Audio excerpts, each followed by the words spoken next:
What's up, everyone? It's Will from Low Rated Duelists bringing you my low rated Dark Magician deck. So, basically, the way this deck works is pretty much is meant to auto win on its first turn because you're running cards that are going to banish your opponent's monsters and you're running Secret Village of the Spellcasters, which basically makes it to where if you control a spellcaster and your opponent does not, they cannot activate magic cards, which is really, really good because you basically can bring out a monster, a spellcaster monster, and back it up with, Dark Magical Circle and Magician Navigation or Eternal Soul. And pretty much they auto lose because a lot of the meta nowadays is all about spell cards. This card basically helps you auto win against Blue Eyes, Fluffles, Heroes, Infernoids, Pendulums, Metal Foe. Almost every single deck is susceptible to this card. And that's why I think this is the most effective way of running Dark Magician. People are all about the whole trap heavy, Chocolate Magician with Gigabyte, totally awesome, when I think that that's just a poor build. And a lot of people don't think that Secret Village of the Spellcasters and Dark Magician is good. I think it's completely wrong. I mean, Dark Magician is already a deck that had to win going first anyway because it's too slow to go second. And so basically, this deck is basically meant to get out a turbo combo that's almost basically supposed to auto win you the game.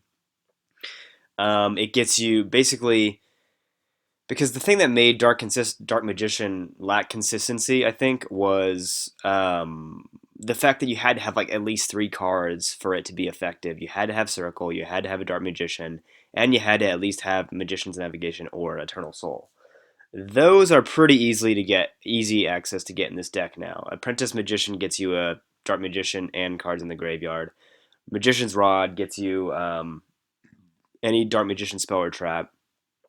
Uh, Summoner's Art gets you Dark Magician. Dark Magic Inheritance gets you any spell or trap by just banishing it from the graveyard, and you have Allurers to draw into it. So this deck is pretty consistent at getting out the lock, and basically the lock is Dark Magical Circle with Dark Magician waiting, a Nav or Eternal Soul set, and then Secret Village, and you pretty much auto win against a lot of the decks. As far as other interesting tech choices, I do like Gagaga Magician.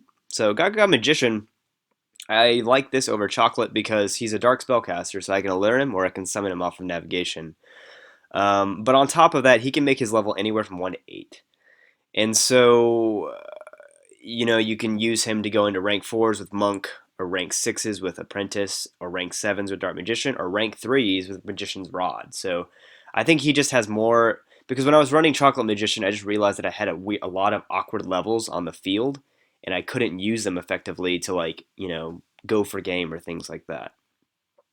As far as extra deck's concerned, you're going to run the staple rank 7s for Dark Magician, so two Ebon, number 11, Draco's Hack. And then as far as rank 6s are concerned, Beyond Naruto, which is really good because you can go into it basically with 2 Apprentice or Apprentice plus Gagaga Magician.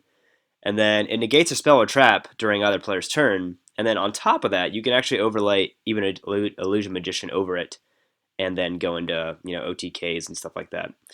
Dragulus, Trapeze Magician is pretty good because it also facilitates OTKs, although I don't find myself summoning it as often anymore because most people quit before you before you get to.